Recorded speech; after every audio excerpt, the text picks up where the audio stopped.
Bonjour chers élèves, bonjour chers internautes, bienvenue sur votre chaîne CM Sciences. Je vous demande vraiment d'abonner sur cette chaîne pour ne rater aucune de nos vidéos. Et dans le contexte actuel de ce pays-là, nous avons jugé nécessaire de dispenser gratuitement ces cours-là. Donc aujourd'hui, on va s'intéresser aux sciences physiques. Donc nous avons un exercice d'application, mais l'objectif c'est de résoudre l'exercice en s'appuyant sur le cours. Donc c'est un exercice que vous avez l'habitude de voir, mais qu'on a un peu modifié. C'est un exercice de faire sur un mobile en déplacement sur une route horizontale, qu'entend-on par route horizontale, s'exerce les forces suivantes. Son poids d'intensité P égale 2800 N, la réaction R de la route, la force motrice F, 5600 N, les forces de frottement F, d'intensité F égale 1400 N.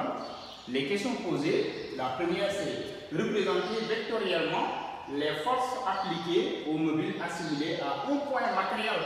Voilà, on va essayer de signifier cette phrase-là et ensuite faire la représentation de toutes les forces qui sont appliquées au mobile.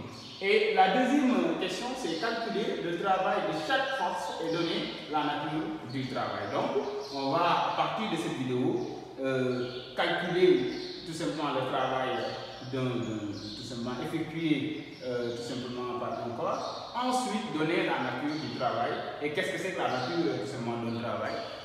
Bientôt, on va le dénicher. Donc, on va s'appuyer sur notre cours. Le cours a pour titre travail puissance mécanique, mais la première partie qu'on va aborder nous, c'est la notion de travail, et donc la partie 2 de la vidéo, c'est la notion de puissance mécanique. Toutefois, vous pouvez tout simplement nous suivre parce que nous aurons des séries d'exercices à corriger ensemble. Donc, revenons ici. On parle de travail et de puissance mécanique. Nous allons commencer par la notion de travail. Souvent, quand on parle de travail, vous pensez que c'est aller au boulot, voilà, ce qu'on fait quotidiennement, des repas et ce qu'on fait à la maison, non. Est-ce que c'est le même travail qu'on parle ici en physique?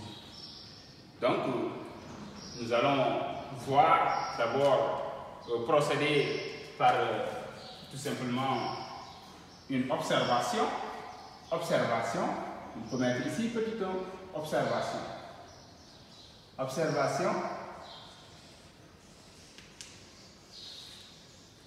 Bon, dans l'observation, on va considérer un ouvrier.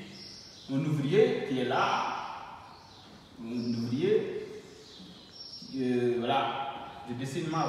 Maintenant, cet ouvrier pousse une brouillette. Voilà, les brouillettes sont des outils utilisés souvent par les maçons, etc. Voilà, un ouvrier qui pousse une brouillette. L'ouvrier quitte un point A avec la brouillette pour venir à un point B. Vous savez que la brouillette ne peut pas se déplacer sans l'existence d'une force qui s'appuie sur ce qu'on appelle le déplacement, que je vais appeler la force F. Donc, ça c'est une observation. Et nous savons que, sinon on suppose que l'ouvrier a quitté le point A pour un point B. Maintenant, on va interpréter ça. Deuxièmement, interprétation. Interprétation.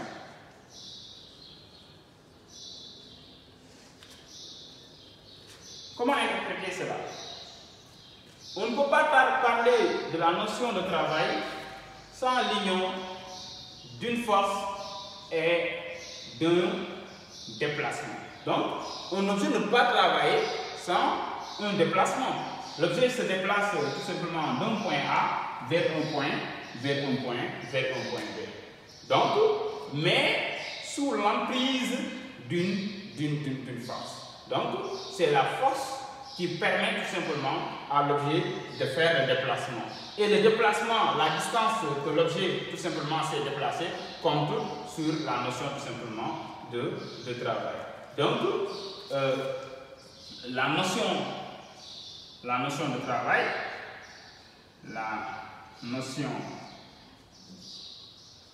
travail, est liée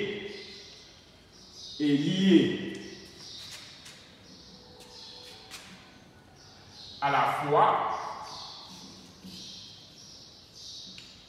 du déplacement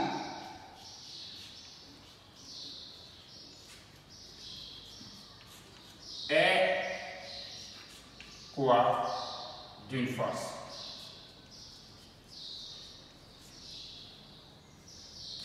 Donc, sachez que pour qu'il y ait travail, il faut qu'il y ait un déplacement. Et pour que le corps se déplace d'un point A à un point B, il faut impérativement et obligatoirement l'existence d'une force. C'est la force qui a causé tout simplement le déplacement de l'objet. Maintenant, on va essayer de définir la notion de travail. Donc, on va mettre ici peut-être petit doigt, si vous voulez. Définition. Qu'est-ce qu'on va définir? La notion de travail. Donc, définition. Comment définir tout simplement le travail d'une force? Nous avons la définition comme que le travail fait intervenir à la fois la force et tout simplement une distance de déplacement. On va mettre ici le travail d'une force. Le travail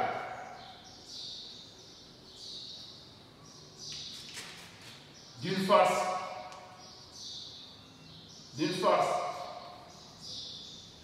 F sur un déplacement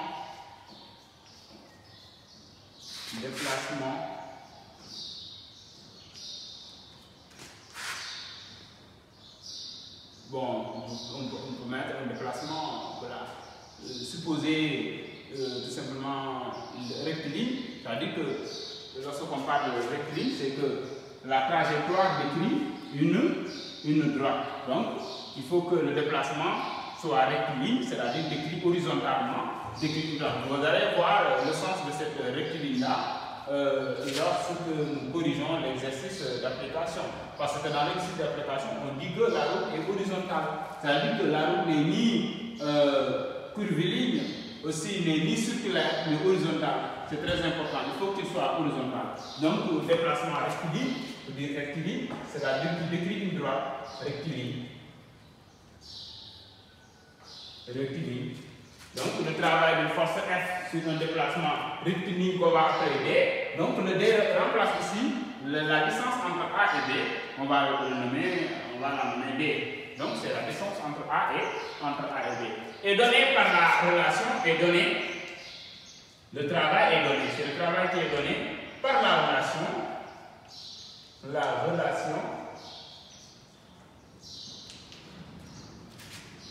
Travail de F, de la force F, égale à F multiplié par la distance de déplacement, F multiplié par D. Maintenant, quelle sera l'unité du travail? Le travail s'exprime en joules. Donc, on dit le travail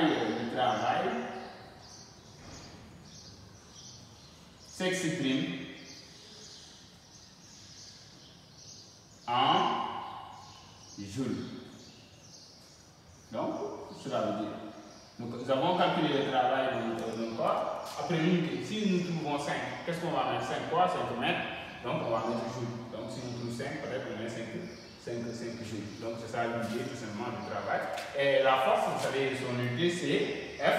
À propos unité, tout simplement, le newton. Et la distance s'exprime en mètres. Et lorsque vous avez cette formule-là, vous pouvez calculer tout simplement le travail d'un corps.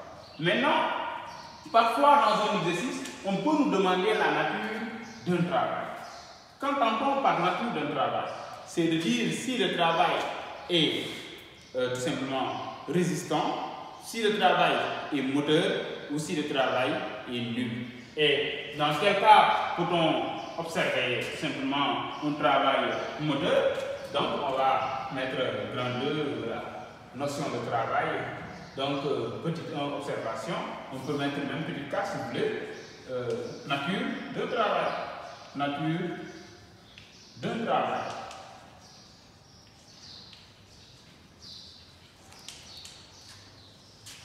Travail, quand est-ce que le travail est dit moteur? Travail moteur.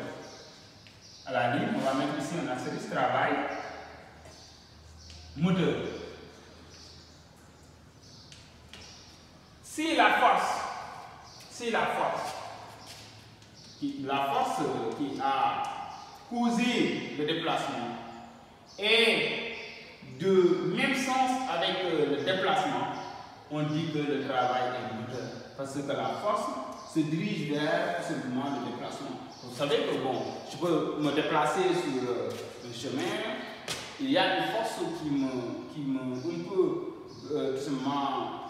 qui est défavorable à mon déplacement, qu'on appelle souvent force de frottement.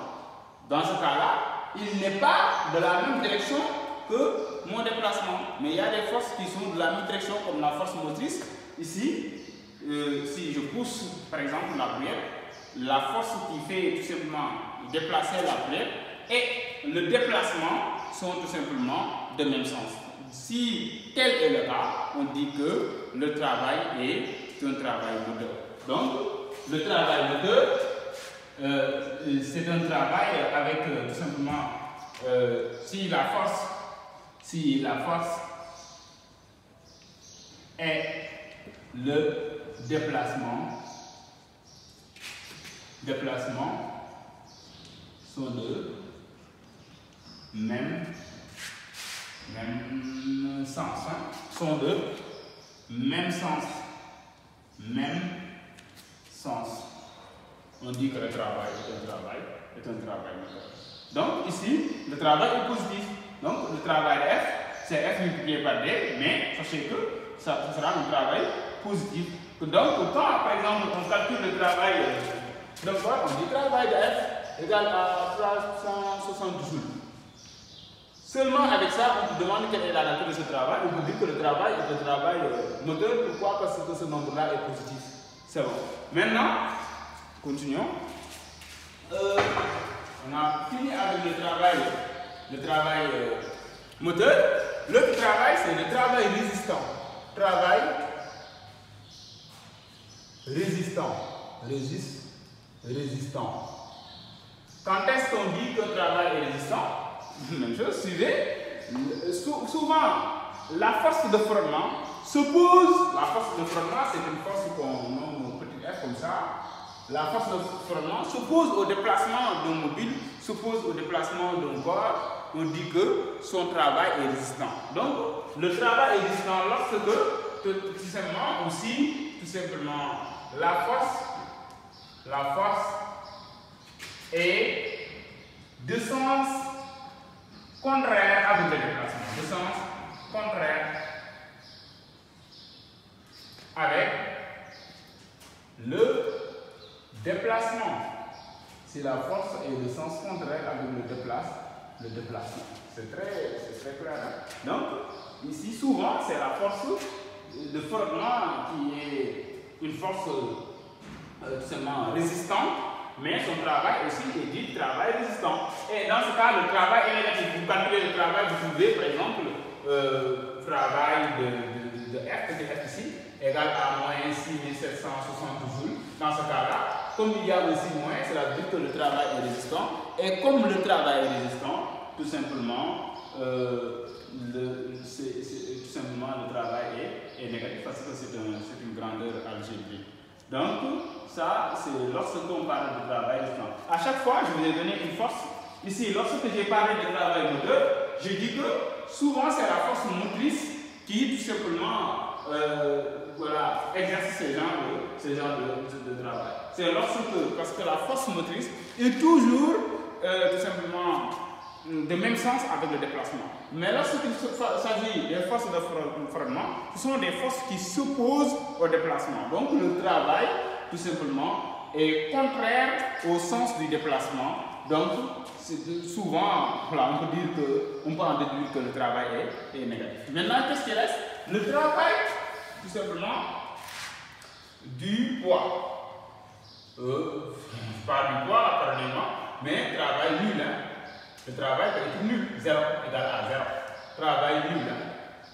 Quand est-ce que le travail est nul? Et quelles sont les forces qui peuvent tout simplement exercer, voilà, ou fournir un travail nul, insignifiant? Maintenant, quand on parle de travail nul, c'est quelque chose qui n'a pas de travail, effectivement. Maintenant, supposons, j'ai bien précisé ici que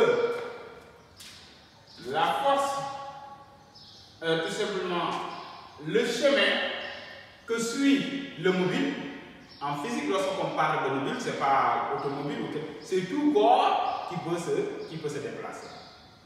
On parle de mobile. Maintenant, si le chemin suivi par le mobile décrit tout simplement une droite horizontale, ici, j'ai dit, bel et bien, il y a des forces qui ne travaillent pas. Je n'ai pas dit dans le cas où, par exemple, le mobile suit, par exemple, un chemin qui est comme ça. Par exemple, ici, il y a le poids d'abord du mobile. Le poids, ici, n'est pas perpendiculaire à ce chemin suivi par le mobile. Donc, ici, on ne peut pas parler de travail seulement du poids, par exemple, un travail du poids. Mais lorsque la route, le chemin, la trajectoire du mobile est supposée tout simplement rectiligne, c'est-à-dire décrire une droite, dans ce cas-là, le travail du poids et de la réaction sont nuls. Pourquoi? Parce qu'ils sont perpendiculaires. Regardez ici, si vous me demandez de représenter le poids, toujours, c'est suivant la verticale. Ici, c'est le poids. La réaction aussi est perpendiculaire au déplacement. Ces deux forces ne travaillent pas. Le travail est nul. Hein? Donc, voilà, toute force tout simplement qui est perpendiculaire au déplacement effectue un travail nul. Donc ici, on peut donner le résumé. On dit que si la force est perpendiculaire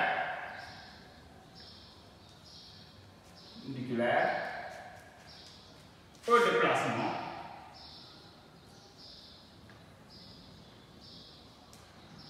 si la force est perpendiculaire au déplacement, on dit que le travail est nul. Donc, travail, par exemple, souvent, je ne dis pas que c'est toujours le travail du poids est nul. Quand est-ce que le travail du poids est nul? Le travail du poids est nul lorsque vous représentez le chemin, par exemple, est horizontal, et que lorsque vous le représentez, vous voyez que tout simplement le poids décrit un angle de 90 degrés avec tout simplement le chemin simplement de déplacement. Et la réaction aussi, souvent ce sont les deux forces, ce sont les deux forces qui effectuent un travail nul. Donc, dans ce cas-là, on dit que le travail est nul parce que l'angle formé entre tout simplement la force, tout simplement, et le déplacement est un angle de 90 degrés. Donc, le travail est nul. Donc, sachez que on peut avoir un travail moteur lorsque la force est tout simplement, que je vais essayer de légender ça ici, travail moteur,